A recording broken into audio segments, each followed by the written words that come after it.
देश की राजधानी दिल्ली में कोरोना वायरस के मामले बढ़ते जा रहे हैं। 24 घंटे में यानी कि एक दिन में 1000 से ज्यादा मामले आने से प्रशासन, सरकार और जनता सभी चिंतित हैं।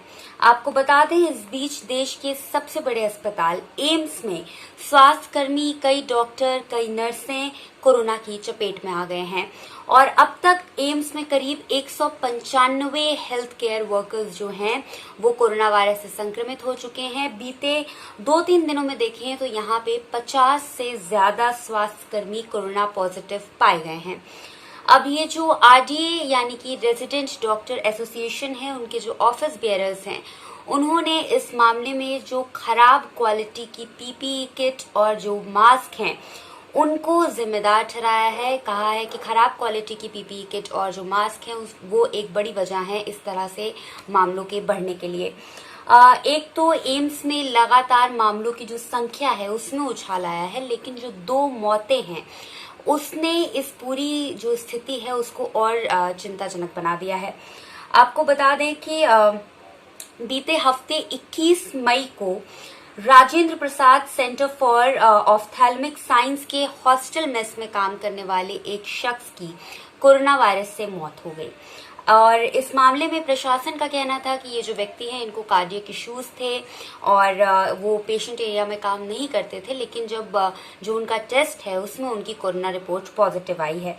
इसके बाद आरडीए ने डायरेक्टर जो है एम्स के उनको पत्र लिख करके हॉस्टल के जो सुपरिटेंडेंट हैं, सीनियर वार्डन हैं, उनके खिलाफ कार्रवाई करने की मांग की और उन्होंने कहा कि प्रोटेक्टिव मेजर्स मुहैया कराने में ये लापरवाही हुई है, विफलता है और इस कारण से ये जो कार्रवाई है वो होनी चाहिए। आरडीए के जो जनरल सेक्रेटरी हैं, जिनसे हमने बातचीत भी की है, अगले कुछ मिनटों में आप उनसे जो हमारी बातचीत है मेरी वो भी सुनेंगे, डॉक्टर श्रीनिवास राजकुमार टी।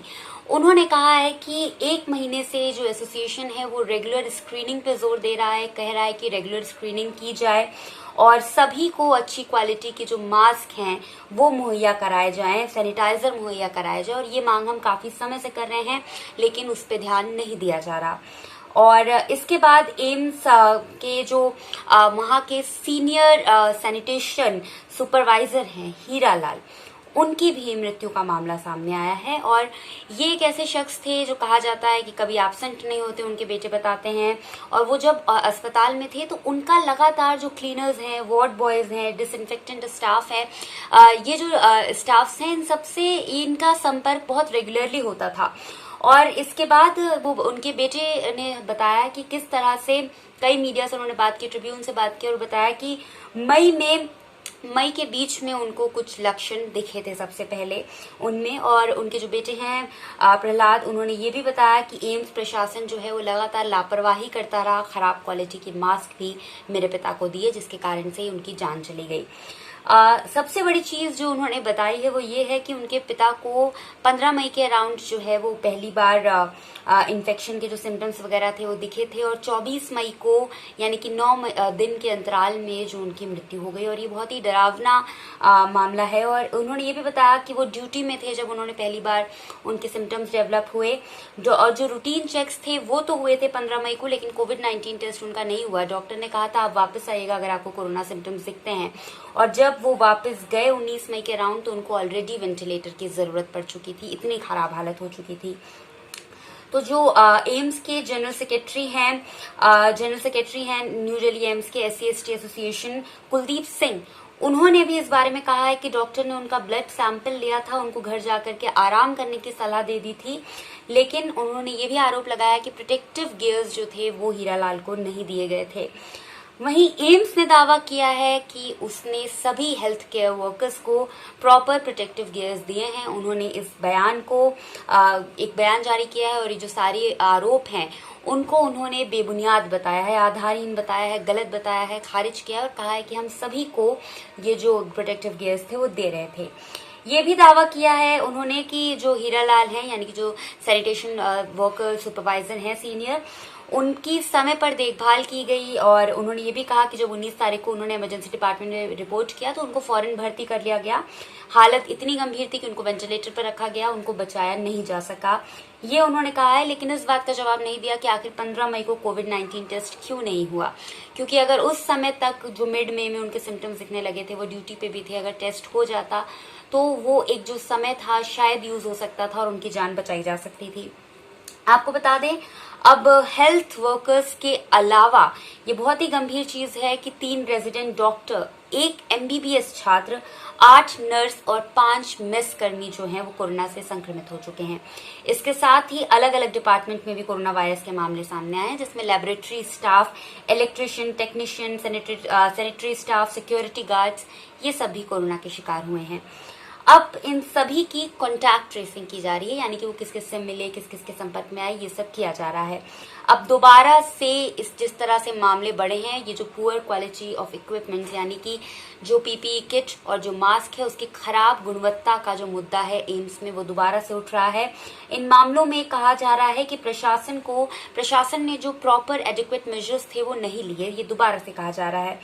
आरडीए के जो जनरल सेक्रेटरी हैं राजकुमार, उन्होंने ये भी आरोप लगाया है कि सरकार और प्रशासन का ये जो रवैया है वो इस स्थिति के लिए जिम्मेदार है। उनका कहना है कि जो मेजर्स हैं, प्रोटोकॉल्स हैं और जो सेफ्टी इक्विपमेंट्स हैं, उसको लागू करवाने के लिए हम लगातार कोशिश कर रहे थे, लगातार लिख रहे थे, रिक्वेस्ट कर रहे थे, पर कोई समाधान नहीं मिला। यहाँ तक कि जो N95 मास्क और पीपीई किट का मुद्दा है उस पर भी ध्यान नहीं दिया जा रहा था। अस्पताल की जो कई जगह पे N95 मास्क या है वो बताते हैं वो ministry of home and family welfare के सेफ्टी जो स्टैंडर्ड है उन तक से मेल नहीं खाते हैं। साथ ही उन्होंने ये भी बताया कि इन बातों का विरोध करने वालों को एफआईआर या फिर अन्य चीजों से धमकाया भी जाता है कि उन पे इस तरह की कार्रवाई हो सकती है।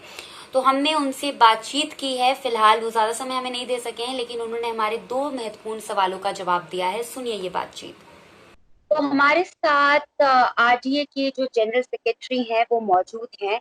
एक स्टेटमेंट अभी जारी करके आरडीए ने इन मुद्दों को सामने रखा था। तमाम इस तरह के जो safety measures, safety gears, N95 mask की क्वालिटी, पीपीई किट की क्वालिटी, इन पे भी जो मुद्दे हैं, जो सवाल हैं वो उठाए थे।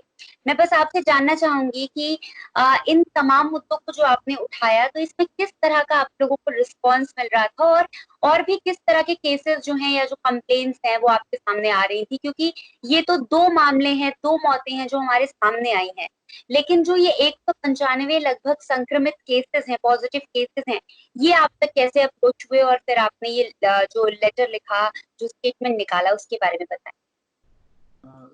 ये स्थिति देश के लिए और इंस्टीट्यूट के लिए डिफिकल्ट टाइम है। तो हर जगह में पीपीई का अरेंजमेंट करना, प्रॉपर क्वालिटी का किट प्रोवाइड करना देश के लिए, दुनिया के लिए एंड इंस्टीट्यूट के लिए डिफिकल्ट है। बट हमारा कोविड वाले डेडिकेटेड कोविड यूनिट्स में हमारा पीपीई अवेलेबिलिटी काफ़ी अच्छा है।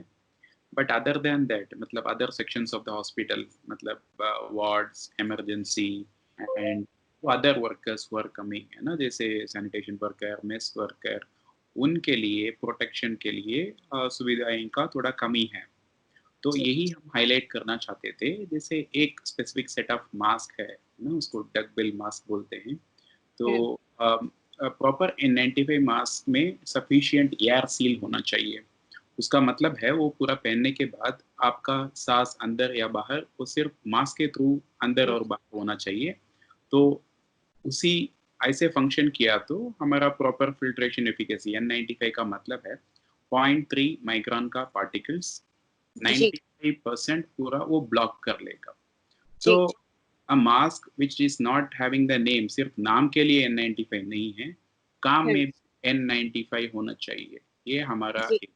इसके अलावा भी मतलब मेस वर्कर के लिए स्टे हाइजीन, मतलब hand washing, sanitiser, mask and safe staying facility, ये सब करना चाहिए हॉस्टल और मेस में। क्योंकि डॉक्टर्स मतलब ड्यूटी में जाते हैं, वापस रूम में ही आते हैं ना, क्योंकि हमारे लिए मतलब यही बोला गया है, majority of the people are staying in their own homes or in the hostels. Like very few people are using other services provided by the hospital to stay. तो इसलिए हर जगह कहाँ कहाँ डॉक्टर्स काम में जाते हैं, वापस आते हैं, मेस में खाते हैं, तो यहाँ इन्फेक्शन हो चुका है, एक मौत भी हो चुका है।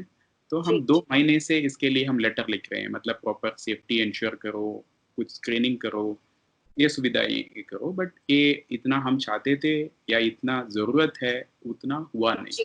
बस एक सवाल आपसे ये और था कि जिस तरह से लगातार दिल्ली में मामले बढ़ रहे हैं और जो सबसे बड़ा अस्पताल है उसमें इतने ज्यादा हेल्थ केयर वर्कर्स का और उनके साथ साथ जो इलेक्ट्रिशियंस हैं या जो बाकी डिपार्टमेंट में काम करने वाले हैं, मेस में जो काम करने वाले हैं, उनका भी संक्रमित होना और उनमें से बहुत सारे लोग कोविड और नॉन कोविड एरिया दोनों से आ रहे हैं, ये भी मीडिया रिपोर्ट्स में कहा जा रहा है। तो आप इस स्थिति को कितना सीरियस और चिंताजनक देखते हैं?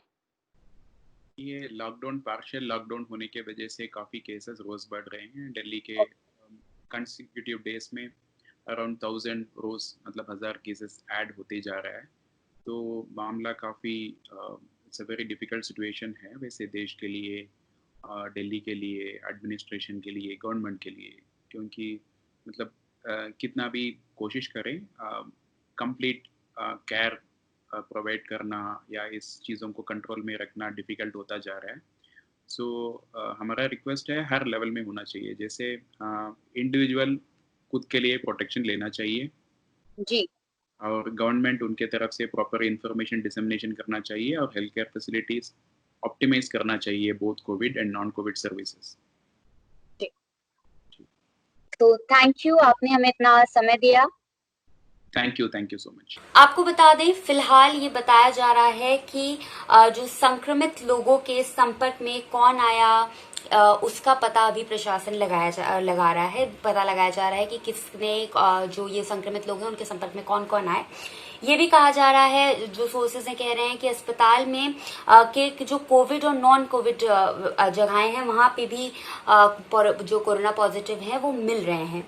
तो सभी विभागों के जो कर्मचारी हैं, जैसे कि इलेक्ट्रिशियन विभाग है, इंजीनियरिंग है, लेबोरेटरी है, ऑफिस है, कैंटीन, ऑपरेशन थिएटर, वार्ड, इन सब में भी कोरोना के कुछ कुछ मामले सामने आ रहे हैं। ऐसा कई मीडिया रिपोर्ट्स में आया है और 1 फरवरी से अब तक 195 जो स्वास्थ्यकर्मी हैं वो एम्स में कोरोना पॉजिटिव मिले हैं, जो कि एक गंभीर मामला है, क्योंकि दिल्ली में इतने मामले बढ़ रहे हैं और उसमें जो दिल्ली का सबसे बड़ा अस्पताल है उसमें स्वास्थ्य कर्मियों की ये स्थिति है।